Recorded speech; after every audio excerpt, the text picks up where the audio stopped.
Halo teman-teman, perkenalkan saya Brigita, mahasiswa Ilmu Komunikasi Tarakanita. Pada video kali ini, kita akan belajar mengenai Social Cognitive Theory atau teori kognitif sosial. Melalui pembelajaran kali ini, kita akan mengetahui tentang siapa penemu teori ini, apa isi teori ini, dan contoh-contoh konkretnya. Nah, teman-teman, pada masa pandemi ini, kita pasti punya banyak waktu luang.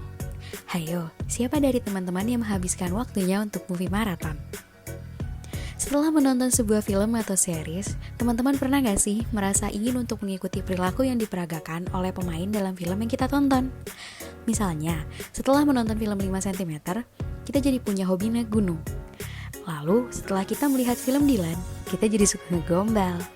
Atau setelah kita menonton film Joker, kita jadi membenarkan perilaku jahat karena percaya bahwa individu jahat tercipta dari individu yang sebelumnya tersakiti.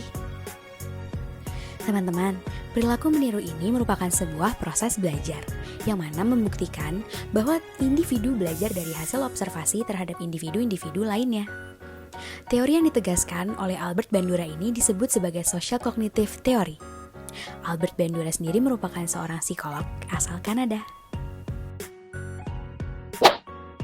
Manusia cenderung memiliki jangka memori lebih panjang terhadap audio dan visual, sehingga apa yang kita lihat dan kita dengar secara langsung akan lebih mudah kita ingat.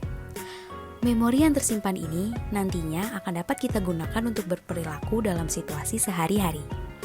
Sehingga semakin sering kita terpapar akan memori tersebut, perilaku tersebut nantinya akan tumbuh menjadi nilai dalam diri kita. Sebagai contoh, Albert Bandura melakukan sebuah percobaan yang mana melibatkan anak-anak dari Stanford University Nursery School. Anak-anak dibagi menjadi kelompok-kelompok kecil. Kelompok pertama dipertontonkan sebuah video yang memperlihatkan seorang dewasa sedang berperilaku kasar terhadap boneka. Orang dewasa tersebut memukul hingga menendang boneka. Setelah setiap anak dipertontonkan video tersebut satu persatu, mereka dimasukkan ke dalam sebuah ruangan secara terpisah yang terdapat boneka yang sama dengan boneka yang mereka lihat dalam video tadi. Anak-anak yang telah menonton video tadi ternyata berperilaku persis dengan apa yang sudah mereka lihat, yaitu menendang dan memukul boneka. Pada kelompok 2, anak-anak dipertontonkan figur orang dewasa yang sedang menunjukkan sikap kasih sayang terhadap boneka tersebut. Dan ketika anak-anak pada kelompok kedua ini dimasukkan ke dalam sebuah ruangan dengan boneka tersebut, mereka memiliki sifat yang cenderung tidak agresif seperti pada kelompok pertama.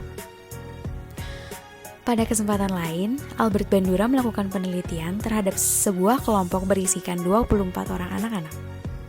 Kemudian, anak-anak tersebut diperlihatkan seorang figur yang berlaku kasar terhadap boneka. Setelah memukuli boneka, figur tersebut diberi hukuman atas aksinya. Figur tersebut dipukuli oleh gulungan koran. Kemudian setiap anak dimasukkan ke dalam sebuah ruangan yang berisikan boneka. Hasilnya, perilaku anak-anak ini cenderung tidak agresif. Mengapa demikian? Hal ini dikarenakan mereka belajar dan mengamati bahwa apabila mereka berperilaku kasar terhadap boneka, maka mereka akan mendapatkan hukuman berupa pukulan dengan gulungan koran. Oleh karena itu, untuk menghindari hal tersebut, mereka tidak berperilaku kasar. Proses belajar ini disebut sebagai inhibitory effects. Sedangkan pada percobaan pada kelompok pertama tadi, anak-anak diperlihatkan perilaku kasar dan tidak ada hukuman, sehingga mereka menilai bahwa itu adalah cara berperilaku yang tepat. Proses ini dinamakan sebagai observation process. Yang kedua adalah kita dapat mencontoh perilaku yang kita lihat di media televisi. Televisi merupakan salah satu media komunikasi massa yang memiliki intensitas penggunaan yang tinggi untuk memenuhi kebutuhan kita akan informasi. Stanley J. Baran dalam bukunya yang berjudul Introduction to Mass Communication mengatakan bahwa orang dapat mencontoh apa yang mereka lihat di televisi. Misalnya, ketika seorang anak melihat animasi pahlawan super di TV, mereka akan bertindak seperti tokoh pahlawan yang mereka lihat. Mereka akan mulai bertindak seperti pahlawan yang menyelamatkan dan membantu orang lain. Tentu akan menjadi sebuah hal yang positif apabila hal yang ditiru merupakan hal yang berdampak baik bagi diri sendiri maupun orang lain dan lingkungan. Apabila hal yang diperagakan tidaklah baik, maka hasil tindakan yang ditiru bisa menjadi sebuah perilaku yang tidak baik, seperti pada contoh kasus selanjutnya ini. Ada anak berusia 15 tahun di Jakarta yang ditetapkan sebagai tersangka atas kasus pembunuhan teman mainnya atau tetangganya yang masih berusia 6 tahun. Melalui kompas.com, Humas Polda Metro Jaya, Bapak Yusri Yunus mengatakan NF yang merupakan tersangka terinspirasi untuk melakukan adegan pembunuhan setelah menonton film horor dan thriller yang disukainya seperti Slenderman dan Chucky. NF memasukkan korban ke dalam bak mandi yang berisikan air hingga kehabisan napas. Adegan ini dinilai persis dengan sebuah adegan yang kerap ditonton oleh NF. Sehingga dalam kasus ini, NF melakukan imitasi terhadap adegan dalam sebuah film. Ketika ia terpapar perilaku tersebut, perilaku itu akan tertanam dalam dirinya dan akan menjadi sebuah nilai dalam dirinya. Kasus selanjutnya, kita pasti tidak asing dengan kasus pembunuhan yang dilakukan seorang wanita terhadap suami dan anak tirinya.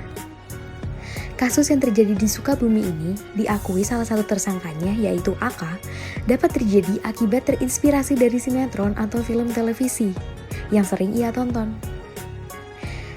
Dengan ia mengimitasi cara-cara yang ia lihat di TV, ia berhasil menghabisi 2 nyawa sekaligus. Dari 2 contoh kasus tadi, dapat kita pahami bahwa kita benar-benar bisa menirukan apa yang kita lihat dari televisi. Nah, sekarang kita dapat menyimpulkan beberapa hal, yaitu yang pertama, individu cenderung belajar untuk berperilaku dari mengamati individu lainnya. Yang kedua, pembelajaran bisa terjadi dalam proses observasi dan inhibitory effects. Dan yang ketiga, hasil dari proses pembelajaran berupa sikap mengimitasi atau menghindar. Sekian yang dapat saya sampaikan mengenai social cognitive theory.